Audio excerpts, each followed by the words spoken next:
بسم الله والصلاة والسلام على رسول الله. عشاق هاتها من الشبكة، الأول نبدأ كلامنا بالصلاة والسلام على سيدنا محمد كما تعودنا معكم. النادي الأهلي، سيمبا التنزاني، الزمالك فيوتشر. سيمبا التنزاني وصل القاهرة، أو بعثة سيمبا وصلت القاهرة خلال منذ ساعة أو ساعتين بالكثير.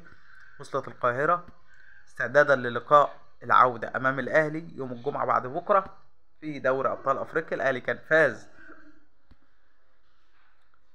في تنزانيا 1-0. أحرز هدف الأهلي أحمد نبيل كوكا.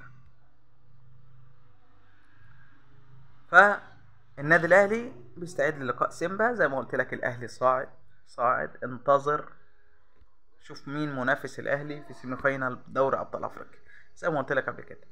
الزمالك هيصعد على حساب فيوتشر. الزمالك ماتش يوم الأحد اللي جاي، ماتش العودة، برضه هيصعد على حساب فيوتشر. بقولها لك من بدري يعني من بدري. ده بالنسبة للزمالك والأهلي. طيب، إمام عاشور، محمد الشناوي، دول اللعيبة تقريبا اللي هيغيبوا عن الأهلي.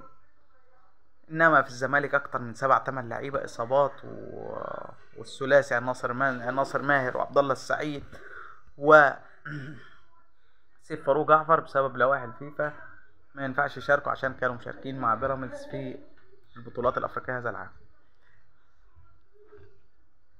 موضوع محمد الشيبي مسيطر على الأجواء. بيان نادي بيراميدز أصدره اليوم ظهر اليوم، بيان ناري، بيان بيفضح فيه منظومة اتحاد الكرة المصري. بيان بيراميدز، تاني بقول لك، بيان نادي بيراميدز بيفضح اتحاد الكرة المصري.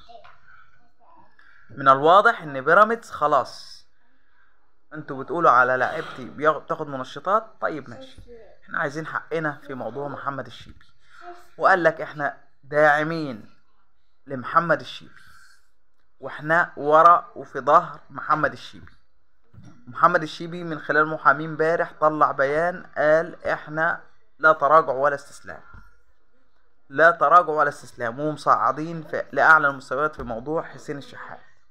وانا ما خدتش حقي ولازم اخد حقي.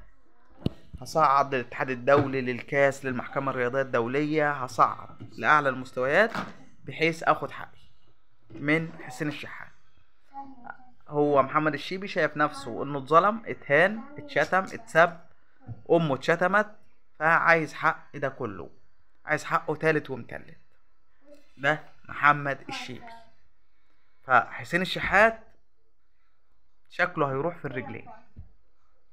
حسين الشحات هيروح في الرجلين، او مش هيروح، ده ممكن يكون راح، لان بتصعيد محمد الشيبي ده ممكن يتحبس. حبس حسين الشحات ممكن يتحبس.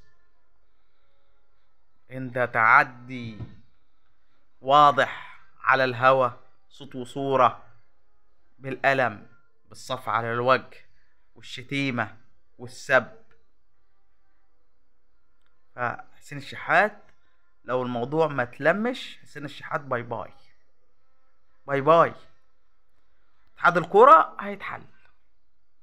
ليه؟ الاتحاد الدولي لما يشوف الواقعة ويشوف قرار اتحاد الكرة وعقوبة اتحاد الكرة، هو ماتشين و20,000 جنيه، ما لا تتوافق مع مع الفعل، مع العقوبة لازم تكون مناسبة للفعل اللي حصل.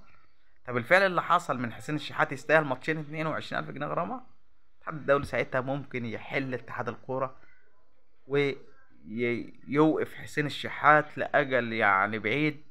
ممكن يتشطب، ممكن يتحبس. لا، ومحمد الشيبي مكمل في إجراءاته أمام المحاكم والقضاء المصري الشامخ. القصة كبيرة، قصة كبيرة جدا، والخسران سيكون هو حسين الشحات. حسين الشحات في حالة تصعيد محمد الشيبي.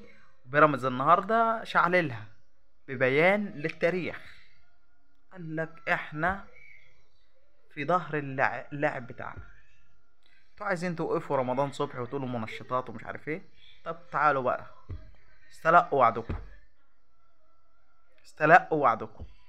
فموضوع محمد الشيبي مش هيخلص دلوقتي. موضوع محمد الشيبي شكله فيه حكايات وروايات كبيرة جدا جدا جدا. الاتحاد الدولي يصدر قراره، المحكمة الرياضية الدولية تصدر قرارها، الفيفا يصدر قرارها، الكاس، القضاء المصري. موضوع محمد الشيبي قال لك انا عايز حقي، عايز حقي تالت ومتلت.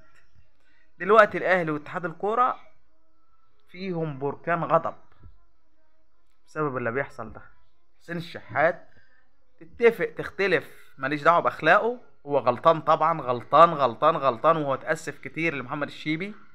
لكن حسين الشحات من اهم نجوم النادي الاهلي، تاني من اهم نجوم النادي الاهلي في تلك الفتره، في تلك الفتره لاعب لا غنى عنه في تشكيل النادي الاهلي. فهنشوف القصه هتروح فين وهتيجي منين في حسين الشحات ومحمد الشيبي. دمتم في امان الله، والسلام عليكم ورحمه الله وبركاته.